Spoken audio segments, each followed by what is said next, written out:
All right. So back for some chatter now that I was so excited and so nervous about that I forgot to drink coffee the entire time. If you could believe it, Jane. I know. It's kind of extraordinary, isn't it?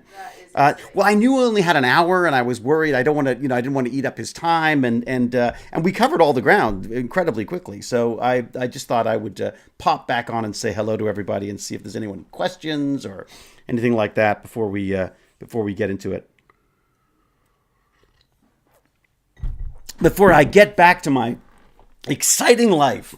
All right, that was amazing. Oh, thanks, Aaron. I'm so glad. Yeah, I've got to say, I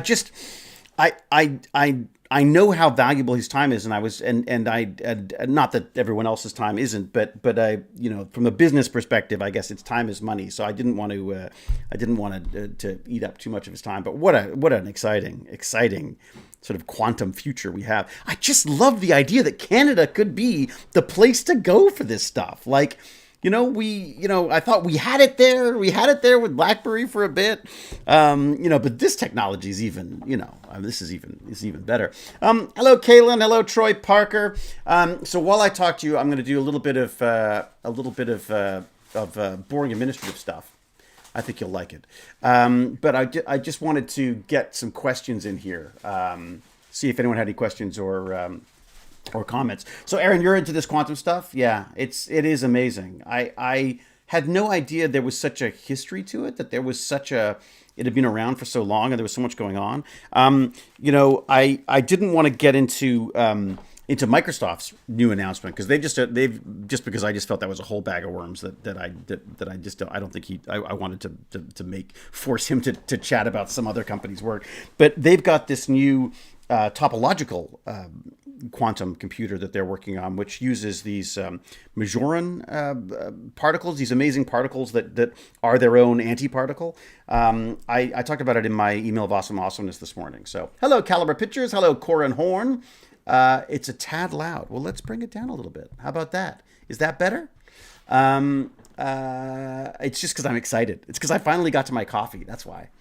I am in the process of figuring out the file itself. I want to get the file back up there, but I want to also just do a little trim on it before I do that. There we go. There we go. Oop, there you go. There we go. Let's see if I can do this. So sorry. So you're going to have to listen to me edit while I do this. There we go. There we go. There we go. See how this works. That should do it. All right. How do I do this? New cut, preview. Is that, I'm going to preview it? No, I'm not going to preview it. I just want to edit this. Anyways, so questions. What do we got? That's better. Earlier, Mike was kind of overpowering and his was a bit quiet. Oh, not again. Oh, damn it. Seriously? What a drag. I keep screwing up the sound on this stuff. I'm going to get rid of this transition thing because it's driving me a bit crazy. How does this work? Did I get rid of that? No, it doesn't work. I've got this transition thing that I was trying to use, which of course I completely screwed up. But bonjour, Max Porter. How are you? Yeah, now you can hear a hairdryer in the background as well. But I think this mic's pretty good at removing that. My inquiries go into the idea that go with room temperature cooling superconductors in tandem with quantum computing. My inquiries go into the ideas that go with room temperature cooling superconductors in tandem with quantum computer. Yeah, the whole superconductor thing seems to be a big part of it as well, which is interesting. That's better. Earlier, Mike was kind of over. Okay, here we go. No, Agnes does not like being on camera.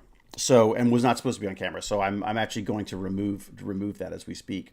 Where do you find Meet Your Smart Friends? Agne, Janelle, honestly, it's Agne's just amazing at this stuff. I guess she's met a bunch of people through the NASA program she was a part of. And and they've just been incredibly receptive to coming in and talking about this stuff. I mean, again, what's nice about the academic side of stuff is that the outreach and stuff is a big part of what they do. So that it's not, they're sort of more familiar with that. The business folks, I feel a little bit more nervous about because I know how they literally valuable their time is. I mean, the guy we were just talking to raised $250 million for his company. It's absolutely extraordinary what he's done. I mean, that's kind of unheard of in Canada, as far as I know. I mean, whatever I know. How do people even realize that they are that smart? Like, some people just understand that stuff easy. I don't think so, Ashton. I think there's some people who just have an intuitive understanding of things for sure. I do think there is a certain amount of innate intelligence that people have. But honestly, I just think that, if you start doing something and people reward you for doing that by saying, "Oh, that's cool," or helping you do more of it, you get excited about it. If you think you're good at something, you get excited about it. You continue doing it. If you think you're bad at it, you stop doing it. I mean, so I think that it's just a big part of it is just being inspired to follow up on this kind of stuff. I am constantly worried about how little I know, constantly. I don't understand how these people get to where they are and how they're doing what they're doing. I am absolutely in agreement with you, Ashton, on that. I don't know how they do it. All I know is, from my perspective, the stuff that I've got better at is the stuff that I've had help and people have championed me for. It makes a big difference, I think. Paul the X loves the Dalek poster. Well, thank you very much. It was a gift to me, a fabulous gift. It's kind of just nice to have have a Dalek, peering over your shoulder while you're doing this stuff. It was a great interview, discussed in an accessible way that makes sense. I was wondering if an industry you'd consider working in now you know more about it. Oh my God, Kaylin, I'd love to. The quantum stuff is absolutely fascinating to me. Hang on one second. Is that... Does that work? Is that gonna let me save this? That would be my save. Save as new. There you go. I think I can save that as new. Great. That can be now public because it doesn't have all the things I wanted in it. Title is too long. Sorry, hang on with me 2 seconds. Let's start. There we go. And I think that will let me do it. There you go. Saved as new. There we go. We've got our video up there. Woohoo! Great. I think that solved the problem. I promised Agni I wasn't going to show her on camera, and I feel bad that I ended up sort of doxing her at the end there. So I just wanted to just take that off before I put it back live again. I should do the same thing actually on Twitch. I think I can do that as well. There we go. I can do it on Twitch. Go to there. Let's see how that works. God, there's just so much stuff, so many things to play with. Anyways, it's off the YouTube side of stuff. So yeah, what are people's thoughts? I'm curious to know who else should we be talking about? Who else should we be talking to and all? Some way, give me tech and I got you, but coding, we're both toast. Coding, I'll tell you, if you want to get into coding, I have found the ChatGPT to be absolutely amazing for that. Like just a fantastic tool. It's like I was telling Christian. I went in. I started working with the Xanadu.ai's coding section, and they have these wonderful tutorials there. You can sort of work through stuff. But I was having some issues, and by going back and forth with ChatGPT and having it explain each little element of these things to me, it's just great. It's just a great tutor on this stuff. I mean, you sort of have to know, I guess, I suppose you have to know enough to know when it's got something wrong. But honestly, from a coding perspective, it's kind of a syntax thing. So I feel like if the syntax is wrong, it's not going to work. You're going to spit out errors, and then it can help you work through those errors. So, hi, Paulie, how are you using it? How are you using ChatGPT? When you say use it daily, what sort of stuff are you using it for? A delicious coffee.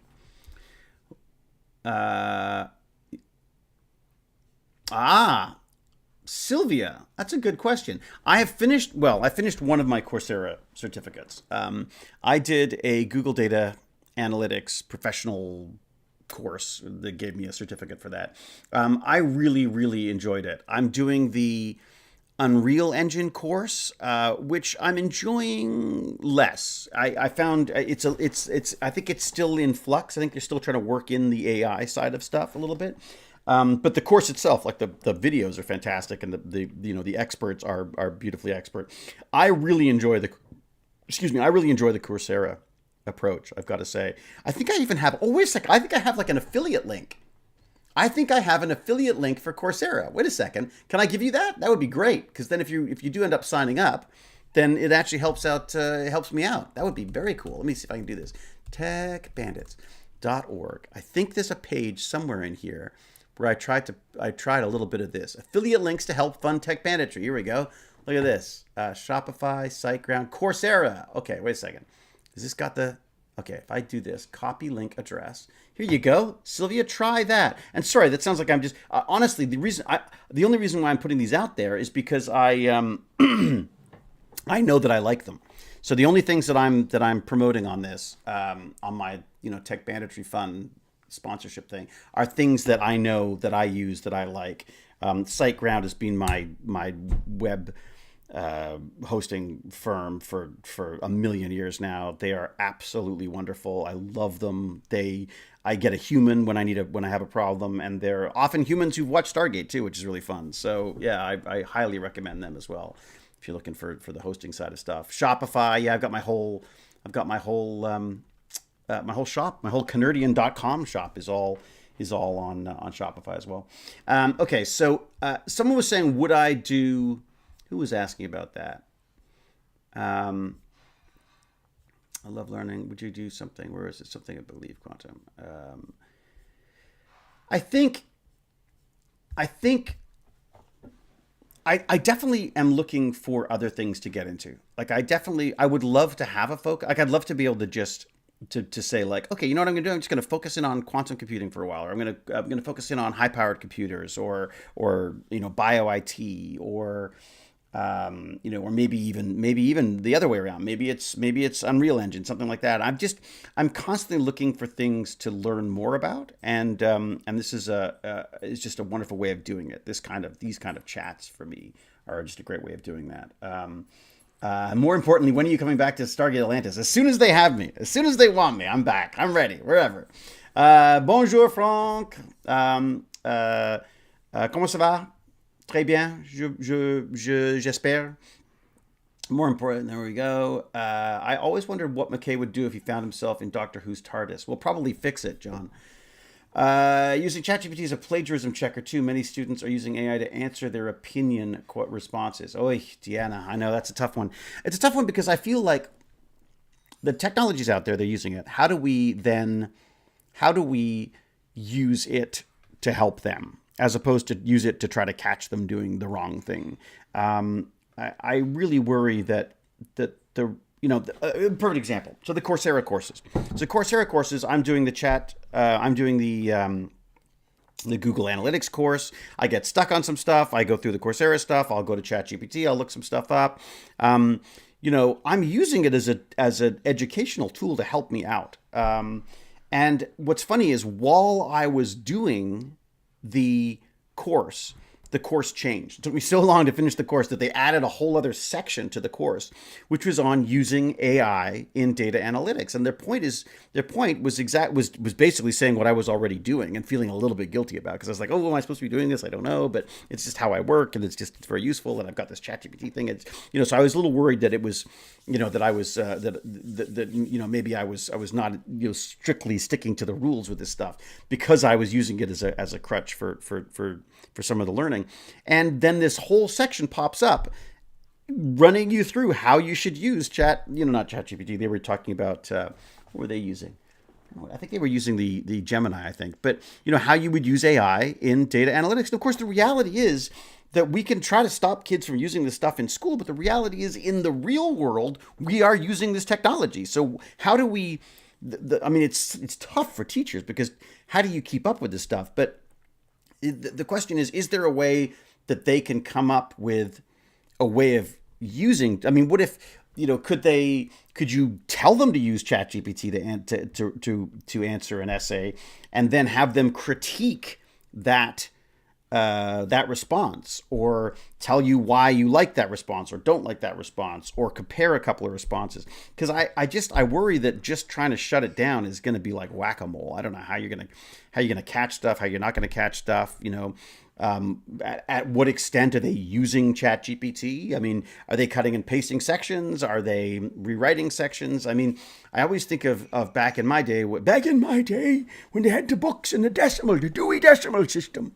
When we went go to a library to get a book out for an essay, to write an essay, and you would end up typing in your own version of what a book said about stuff. So it wasn't technically plagiarism, but you might as well, otherwise it would just all be quotes. So I feel like kids are always going to try to hack the system, make things easier, make learning easier. The question is, how can we, sort of twist those tools into something that can be useful to them, as opposed to used to sort of tamp down their ingenuity in using these things. Although my fear again is that I think it could be very, very easy, and there will come a time very quickly where it's just going to be easier to ask these AIs to respond for you. And I really, really worry about that, because I do think that's when our brain starts to turn to Wally mush, and we start floating around on deck chairs with giant sugary sodas and things. I mean, like Wally, that we go full Wally basically. I have not seen the recent discovery and creation of a warp bubble. I will have to look into that. The warp bubble. Sounds like something worth looking into. Warp bubble. That sounds like a good topic for an email of awesomeness. All right, what else we got in here? I'm just going to double check my video editor and make sure that it has been saved. Let's see here. I'm just going to go to YouTube. I'm going to the YouTube. Okay, I'm going to view my channel. I'm going to view my videos. And it should be this here. Ah, look at that. That's great. Okay. Good. That's the post-Xanadu chat. The other one is private. Very good. All right, I've saved Agne from YouTube's. Very good. Okay. What do we got? As part, you're always going to try and hack the system to make things easier for yourself. Yeah, it's true. I mean, I think humans have a tendency to try to make things easier, don't they? It's generally it also makes sense. Like, why wouldn't you? Like, why wouldn't you try to? I mean, the very nature of we're building quantum computers to make solving things. If we just went like, no, it's important for you got to get your pencil and paper out and work that stuff out yourself. You can't expect a computer to do it for you. I mean, I remember having one of my essays sent back to me and told that I was cheating because I had a computer type it out for me. I mean, that's just because we had a computer with a printer, and of course, it took a bit of know-how to get the thing typed out at the time, and I remember feeling quite grumpy and frustrated about the fact that the teacher didn't understand that I had written it. It's just the computer had typed it out.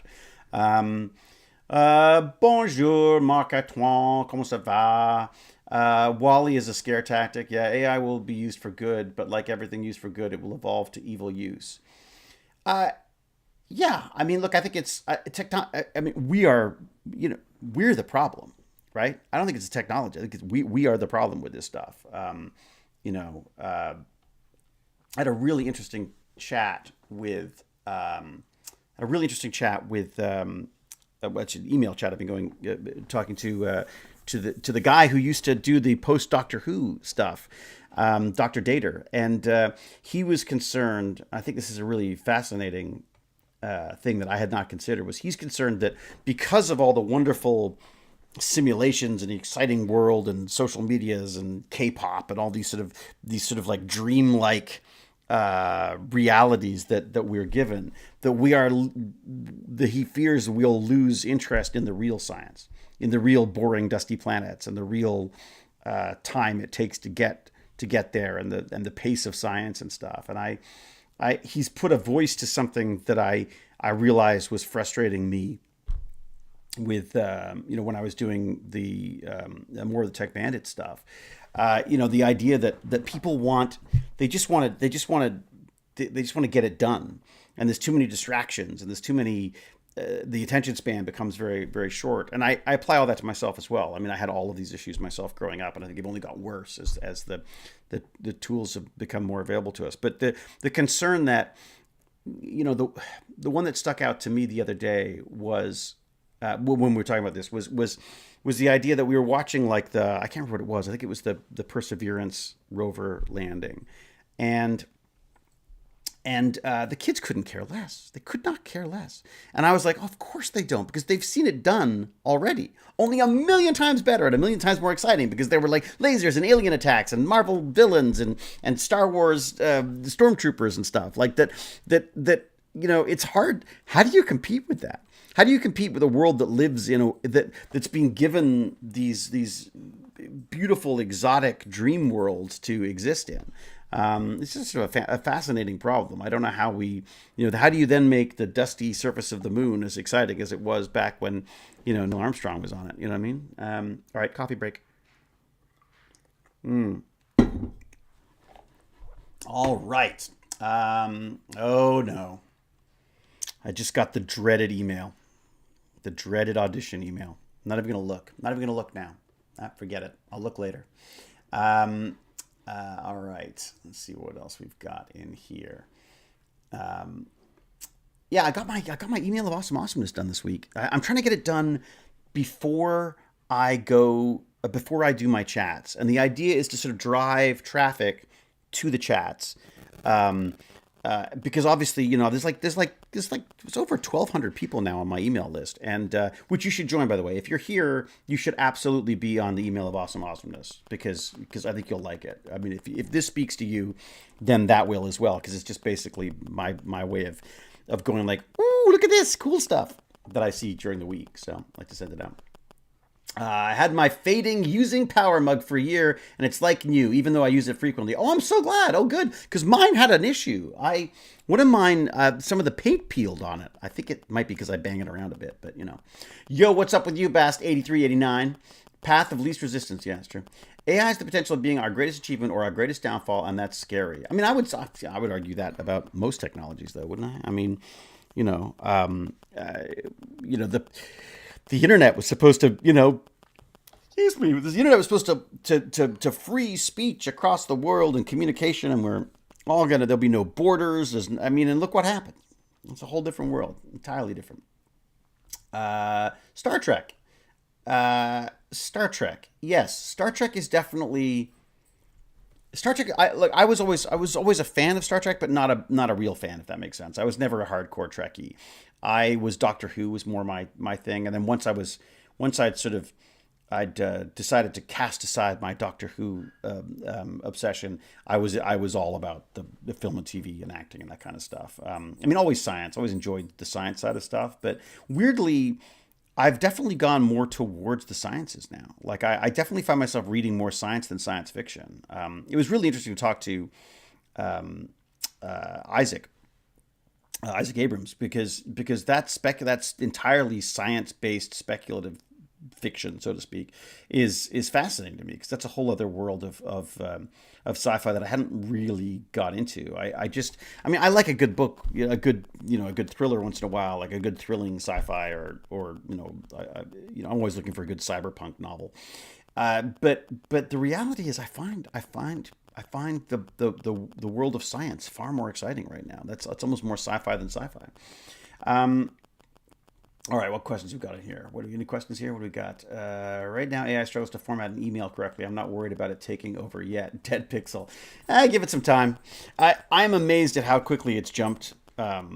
It's jumped up in usefulness for me.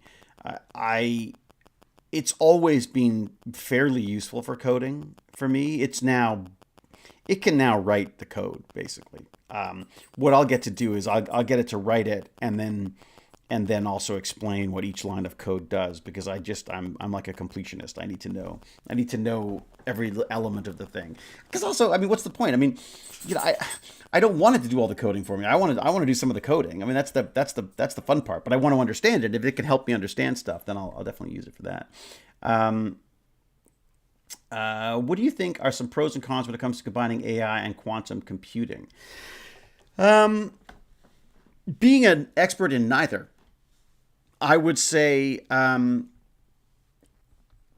pros obviously is if we can, if somehow this quantum computing can speed up at least the learning part of machine learning. I mean, if it can plow through all this data and do all the tokenizing and all that it needs to do in order to create a model that we can use, then I think obviously that would help immensely. And I don't know why I do feel like from my limited understanding of both, I feel like it should help make it, you know, faster and sort of more efficient, and maybe it will be able to deal with some of the weirder elements of the world than it can now potentially. I guess. I mean, does it take quantum computers to truly understand the world? Maybe it will shed a light on the world that could be, that may not be available to us with classical computing. There's definitely pros and cons. I definitely see a lot of pros for it. Cons, I mean, cons. I suppose some idiot could figure out how to, collapse the banking system and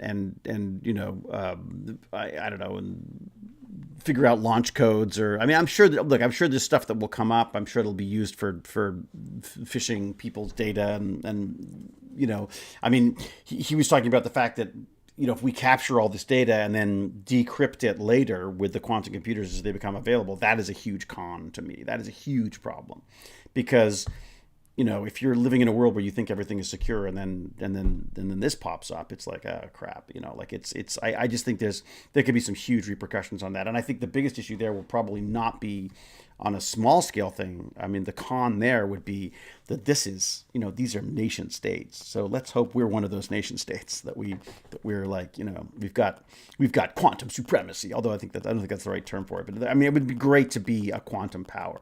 Like, the idea of Canada being a quantum power is very exciting to me. But if not, then I'll go with America or Britain, because I got both those passports as well. Star Trek and Stargate share that technology will always be pushed further. Yeah, I mean, I mean, I think certainly Star Trek, definitely, actually, well, I would say Star Trek for sure, has pushed technology in certain directions. And their sort of utopian type of society is perhaps something that would be fun to explore in the future.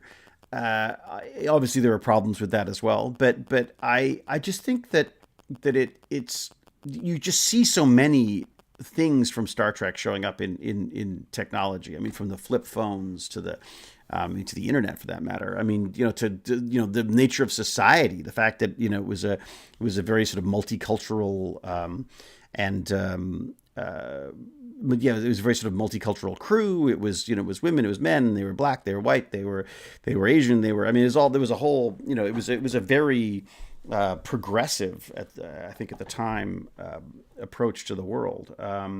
There's this very funny quote about someone was saying that Star Trek's become too woke. It's like, what the hell? When was Star Trek not woke? There's a whole point about Star Trek. I mean, Star Trek is literally suggesting a future where these things exist. I mean, it just seems funny to me.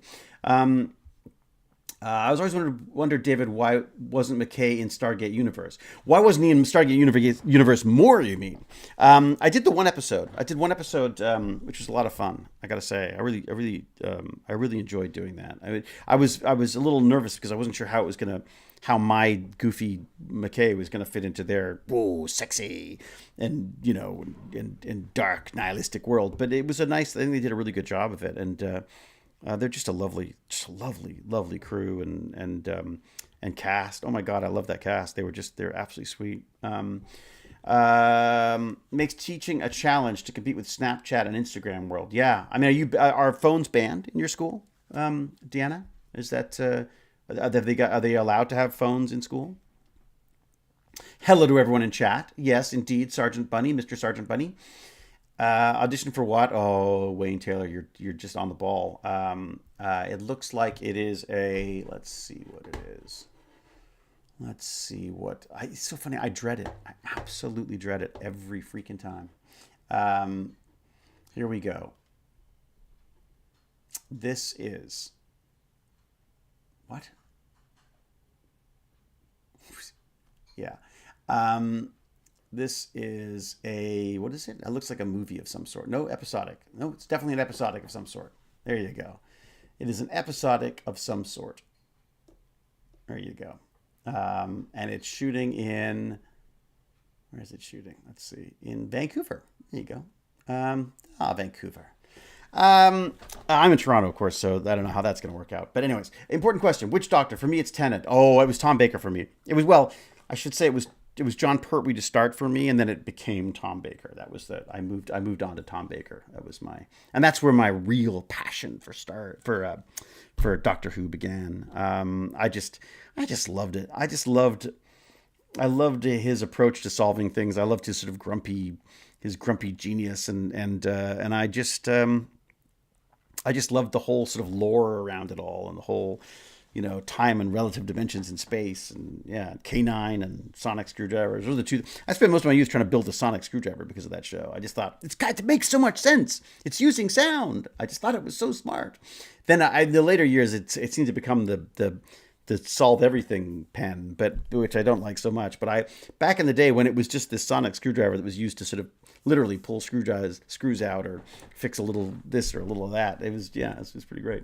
There's rather quick ticking sound in your stream. I'm guessing it's a wireless charging phone. Is that right?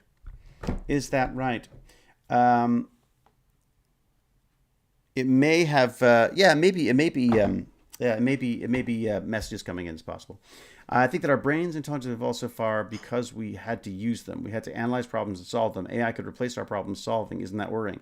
Yeah, I think Moga. I think that is part of my concern. But I also don't trust our self discipline for that. Like, I think if those tools are there, we're going to use them. You know, we know that. We know that social media isn't particularly good for us, but we're still on it all the time. We know our phones aren't necessarily good for us. We're on them all the time. I think I share your concern with that. I am a little worried that a motive. What's the point of learning if everything's just available at your fingertips anyways? Like, if you can get the answer to your question as quickly as you could answer it yourself, then what's the point of answering it yourself? The question is, what would a truly post AI society look like? How as a human would we function when everything we need to know can just be piped into our ear, or potentially eventually, I guess, our brain? How does that change how we live and what we do? I think there's going to probably, my hunch is that perhaps we'll go back to more. Maybe we'll pursue, painting and pottery and things that can be uniquely us, or that can express ourselves in a way that perhaps we can't in a digital world. Maybe it definitely begs the question of, if you've got the wrong people in power with the switches. With the switches and access to the stuff that is in fact getting fed into your brain as the truth, I think that's very worrying. I mean, I definitely feel right now that I really want to read 1984 again, because there are just some elements of that are just striking about the world, certainly the world today, and I think that it's about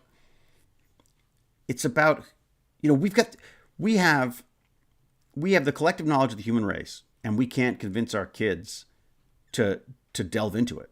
I mean, we can't. It's a struggle to compete with the noise and the stupidity of stuff out there. It's all so performative. It's all very look at me.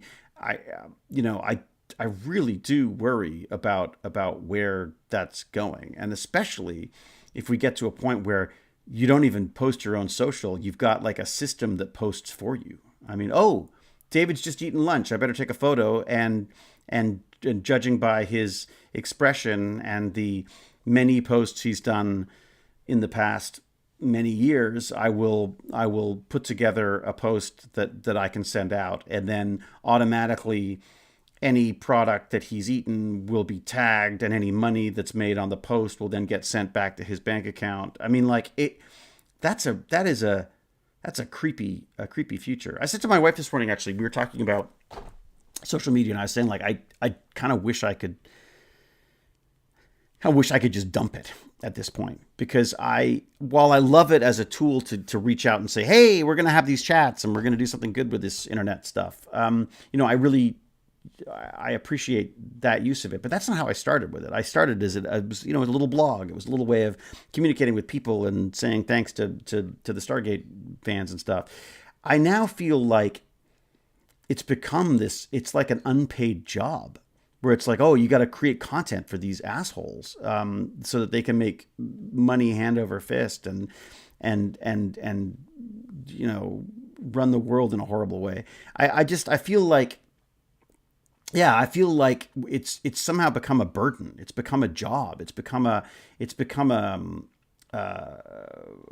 chore. I always interacted as I felt like I wanted to, and then now I'm more and more feeling like, well, I sort of have to.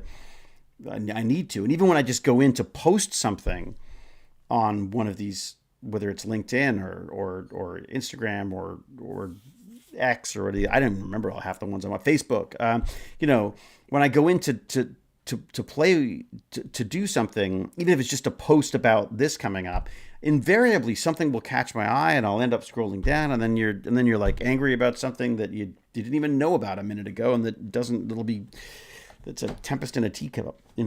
So Tennant was very good, Dead Pixel. Tennant was a very good Doctor Who. Yes, it's true. What do we got? Our feelings, our humanity would be what is setting us apart, compassion and all that. But yeah, art too. The human element will never be replicated. Catherine. Yeah, I mean, I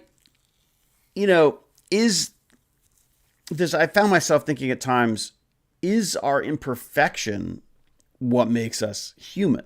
The fact that we aren't perfect at all these things, that we make inaccurate connections on things, that we do, that we make silly, weird connections with things that can titillate or get someone's attention. The fact that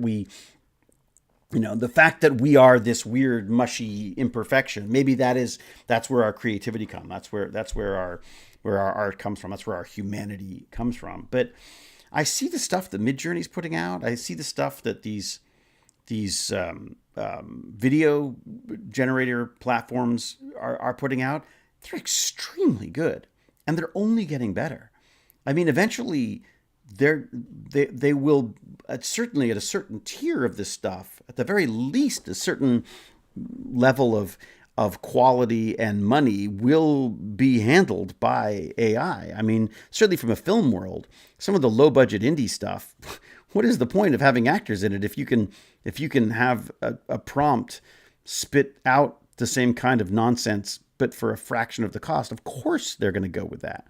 Of course. There'll still be people will still want us organic beings to be in some of them. There will be I suppose a certain cachet to having humans in what you do, but it's only going to compete for our eyeballs, right? I mean, it's just, and it's when it comes to like VFX artists and color timers and people who actually go in and change the picture to look the right way. I mean, when you can just type in a prompt and say, I want it to look like Star Wars episode whatever, or I want it to look like Seven, or I mean, if a computer can handle that for you, the industry's going to go with it. It's always gone with the cheapest, most efficient approach to this stuff.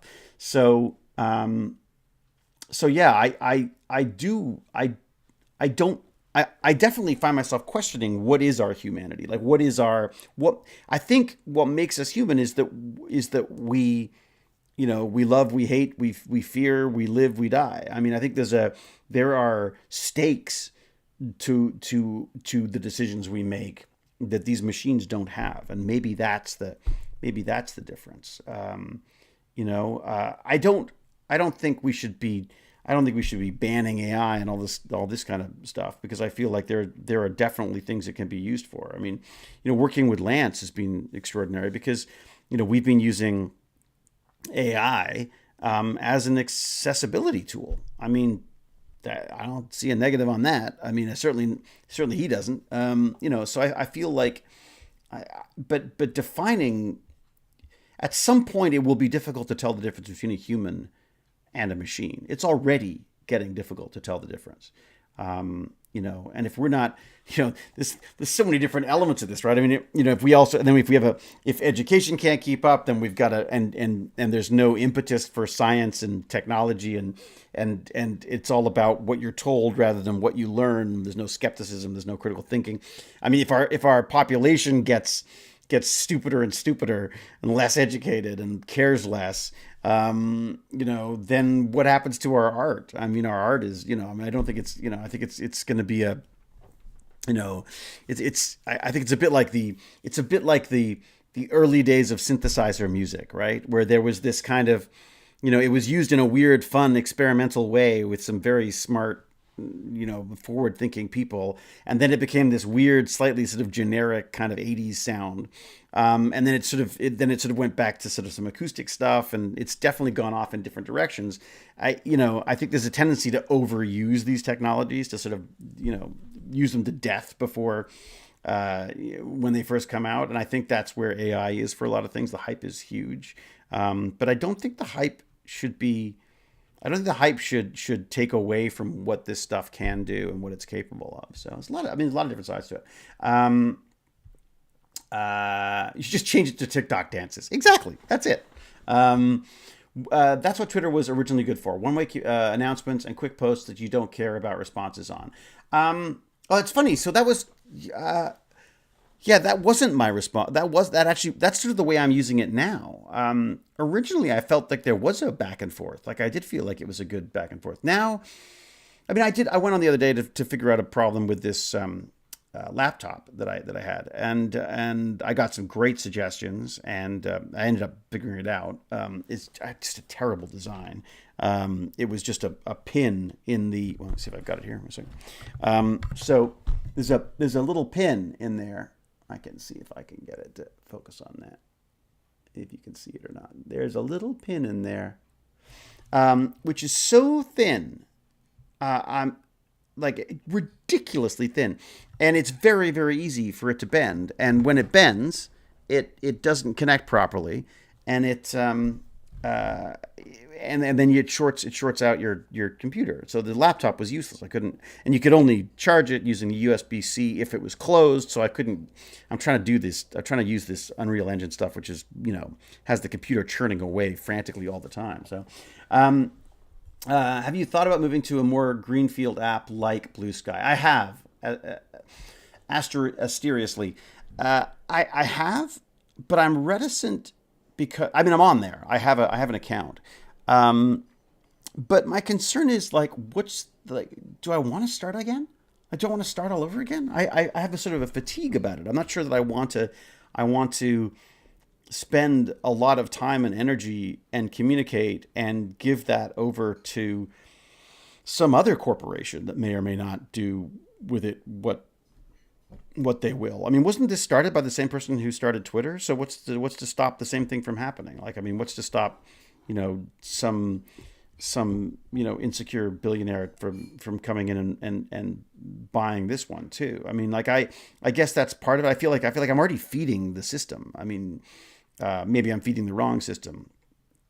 From what I've heard, Blue Sky sounds a much more pleasant place to be. But that said, for how long, right? Until everyone's there. And then the problem is people are jerks, right? It's always, a lot of TikTok is either physics or just avatar. Bast8389 depends on your algorithm. Honestly, Bast. I mean, depending on what you look at TikTok, that is the brilliance of TikTok, is its algorithm. It's incredibly good at giving you what it thinks you're going to like, and you like it. So everyone's experience is going to be different. It's this, it's a weird situation to be in. We all live in these little bespoke realities. We all live in these little I don't want to say bubbles because it sounds somehow pejorative. It seems like I'm condemning it somehow. But we don't. I feel like we don't necessarily go out looking for answers. We go out looking for the answers that satisfy us, that we want to hear. So I think there's a tendency obviously there's a bias built into the little internet spheres that we build for ourselves. So I feel like, I'll talk to friends who go like, "Oh my God, have you seen the big thing about this? There's a huge uproar about this. I've never heard of it." That's not to say it isn't important, but in my very limited use of social media now, it hasn't come up. So, and it's not showing up in my nightly news on the BBC or the CBC. So, unless it's in one of those little realities for me, it doesn't exist. But it is funny how people will sort of go like, "Oh my God, well this is huge. You've got to. How could you have missed this? I mean, it's so important." It's like, no, it's in your feeds. It's specific to you and people who think like you. That's not to negate it, but just that it's what we get. It's what this provides us, and so the platforms worry me quite a bit. You're unique, just like everyone else. It's very good, Dead Pixel. It's very true. I just want to know about rocket ships one day, and I read about world suffering instead. Social scrolling not good for the soul. Yeah, I mean, that's part of it. You go searching for one thing, and then it's certainly for someone like me whose brain is like a bag of cats or squirrels. It is so easy to get distracted from what you are supposed to be focused on. And I really do have to drag myself away from these things. And so definitely my Twitter time and my social media time has diminished considerably. And I don't know. I think that's a good thing, but I'm also in an industry where that's valued, right? Where the larger the numbers beside your name, somehow the more clout you're supposed to have, or the more likely you are to get a job in the industry. I mean, which worries me as well, because I go like, how many do you need? What's the follower count? Because I'll get them. You could just go and buy them. You know what I mean? There's this like sort of. Like a lot of the film industry, I feel like there's this pretending that this is how it is. Oh, this is the box office. This is how much it made. This is how much it lost. This is a big star that's going to bring in our movie. Like it's all based. It's not that. Where's the data? You know what I mean? Where's the things backing this up?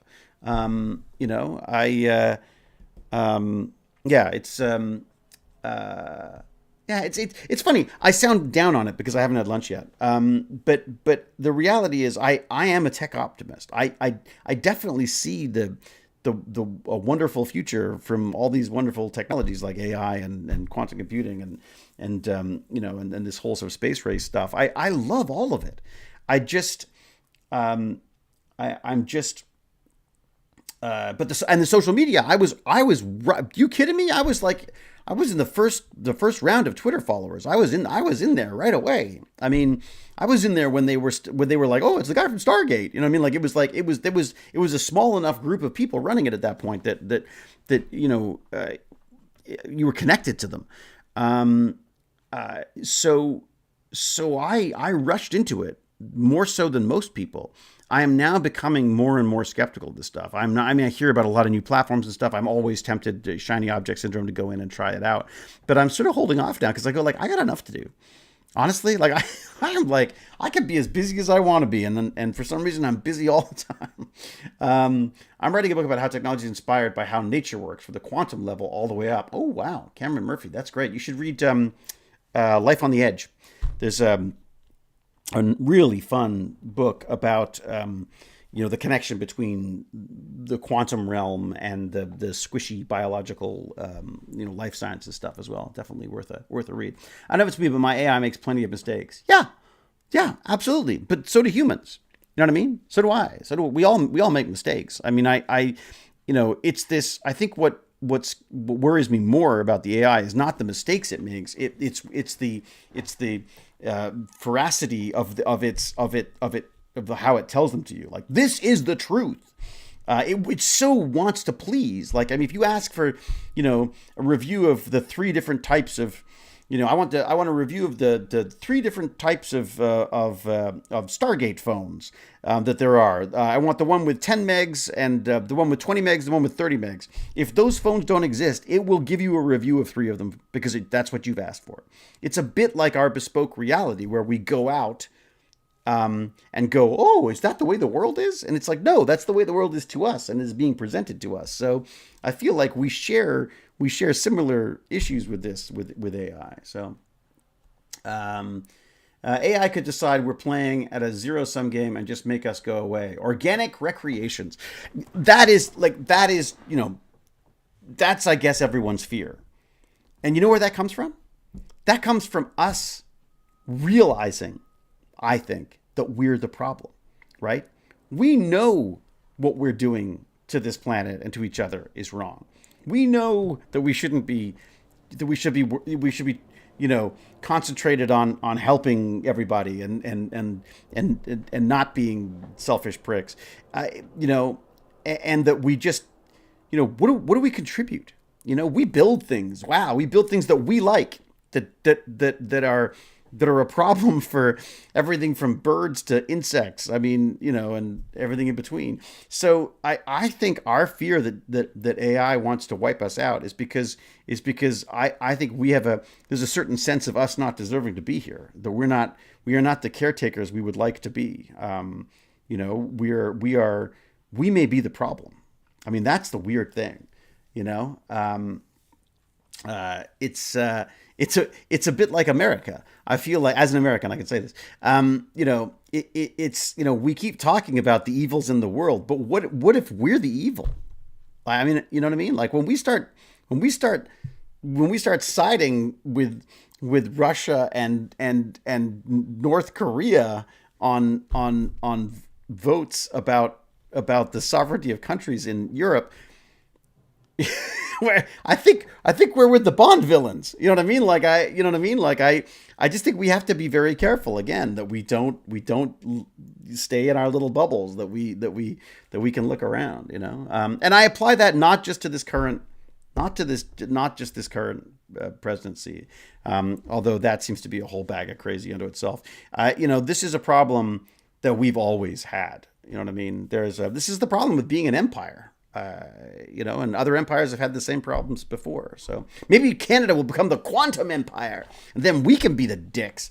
Anyways, all right. All right, Catherine, about the human element being our flaws. Yeah, I mean, half my charm is my adorkability. The way I deal with my own mess ups, gotta laugh at yourself. Yeah.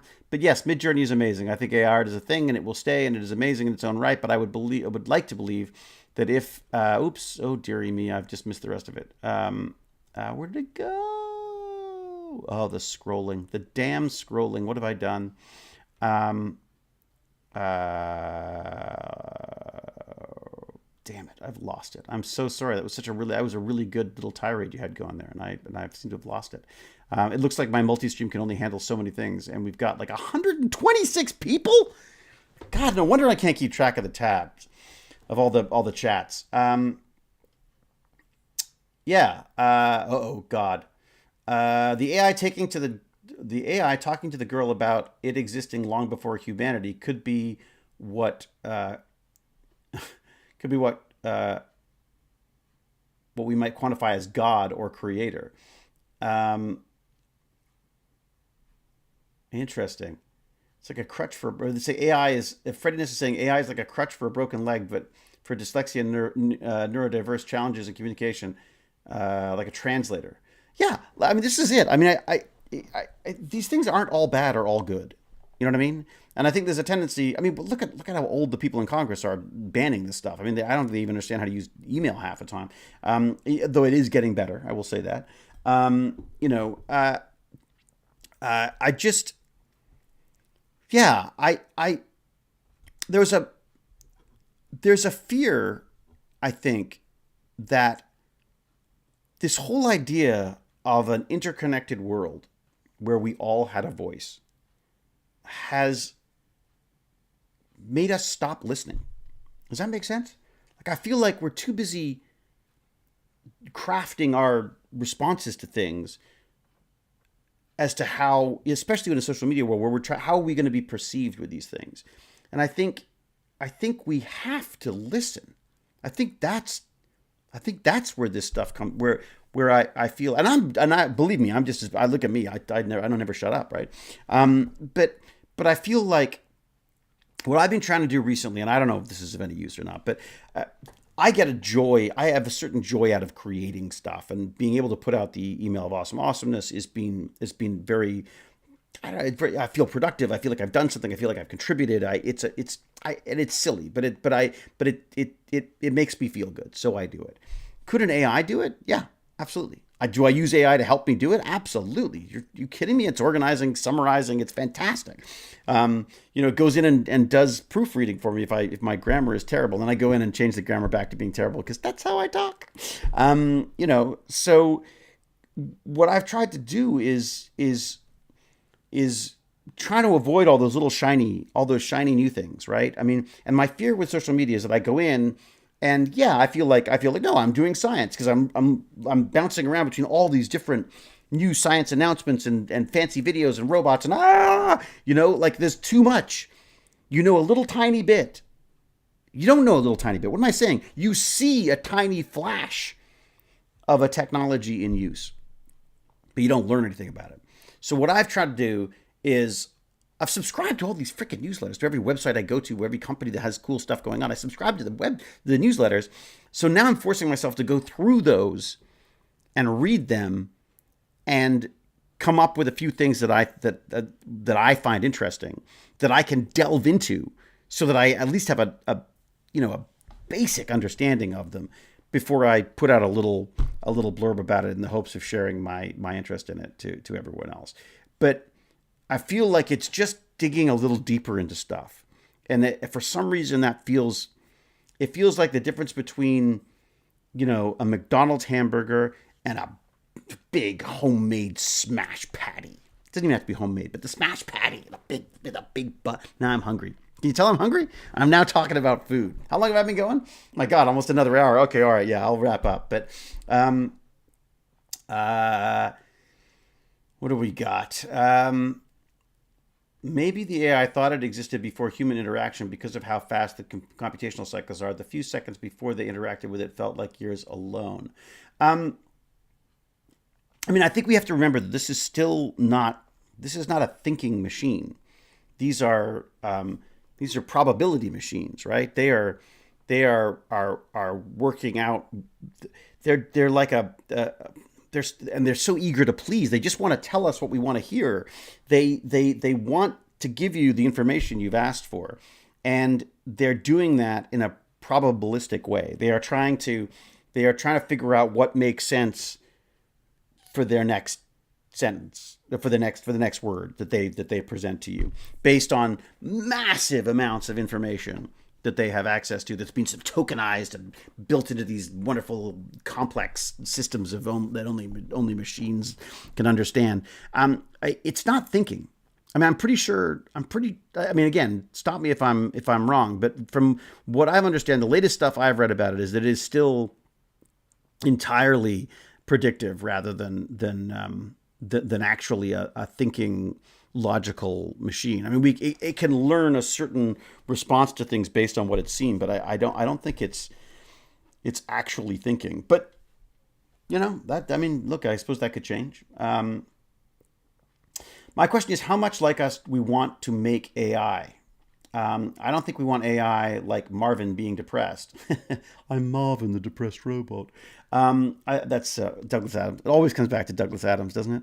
I think they're more like artificial assistant, basically advanced Microsoft Clippy. And I think here's the thing. We're going to be able to tweak that ourselves, right? How much or how little we want AI. I listen to Twit TV all the time, and Leo Laporte's there.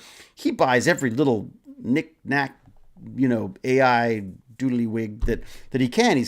He puts things on his glasses that record what he's saying. He's trying out stuff all the time. He could care less about the privacy and what people know about him, because he says, I'm on YouTube all the time. What does it matter?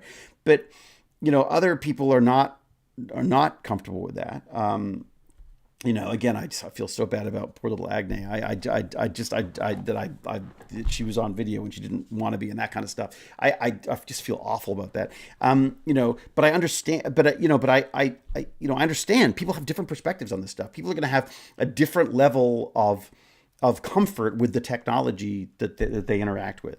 I'm pretty open to this stuff usually, but I do worry about it, and I worry about it more, I think, now, because I guess as a parent, you're sort of going like, what am I giving away? Like if I give away my DNA data, I've given away my son's DNA data. And so is he going to get, in 50 years time, is he going to get turned down for like insurance because of my data that got leaked from 23andMe or whatever? I mean, like, that's the stuff I worry about now. But I think that the nice thing about this is that it's not too late yet for us to have some control over how this technology how we will interface with this technology. And I think it's just a matter of just trying to figure out what you're comfortable with and what you like and sticking with that. I mean, there's definitely a fear of missing out, I think, with a lot of us nerds, where we just go like, oh my God, there's 50 different, I've got to try out every single AI there is. I'm certainly like that. I feel like I've got to constantly be struggling to keep up with this stuff.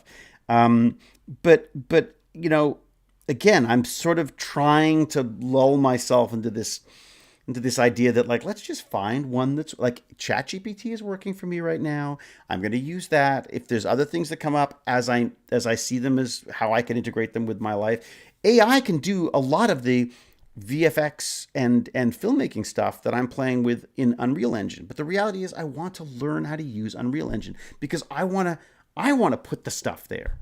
I want to put the person there and tilt their head and put the camera where I want to. I want to be able to do that myself, because that's where my joy is. That's where I feel like I get to do my thing. Can an AI do it? Yeah. But can it do it the way you would do it? Not yet. I think it might be able to eventually. I mean, potentially, if it watches you use a program enough, it's going to go, oh, this is what it's going to do. And in some cases, that'll be amazing. Like, think about all that cutting and pasting and stuff that you do. If it could go like, look, dude, you've cut and pasted like 50 times. Let me just handle the rest of it for you. And then it does it. That would be fantastic. But you got to be careful with the Clippy analogy, because Clippy was fucking annoying. And I definitely find these AI sparkles that keep showing up whenever I try to type something a little frustrating as well. So they want to be careful that it's not too intrusive in the way they approach it. All right, I can feel my stomach growling, my throat rasping, and my desire to get to the kitchen and in front of that fridge full of food. So I'm going to say fare thee well. Again, a huge thank you to Agne for putting all this stuff together and for putting up with my absolutely ham-fisted attempts at coordinating the video stuff. So we'll be back next week for more of that. But before that, I think we'll probably end up. I'm hoping to do another Damn Dirty Abe's with our friend Gimpy G on. I'm hoping, I guess, Monday again next week. I'm hoping, but we'll see how the schedule works out. But all right, until we geek again, I'll say be brave, be kind, be brilliant, cheerio, and huzzah! Oh, and go to techbandits.org and check it out. There's emails of awesome to sign up for. There's Patreons you can be a part of. There's Canardian.com. If you want to go buy yourself some merch, there's some fun Stargate merch there. If you want to help out by doing it that way, then please do.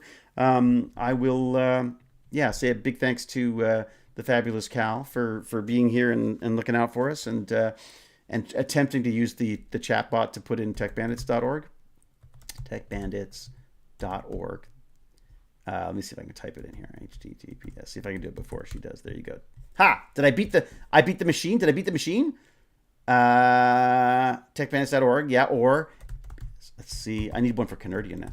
Canardian.com. Done. There you go. All right, everyone. Thanks very much. We'll talk soon.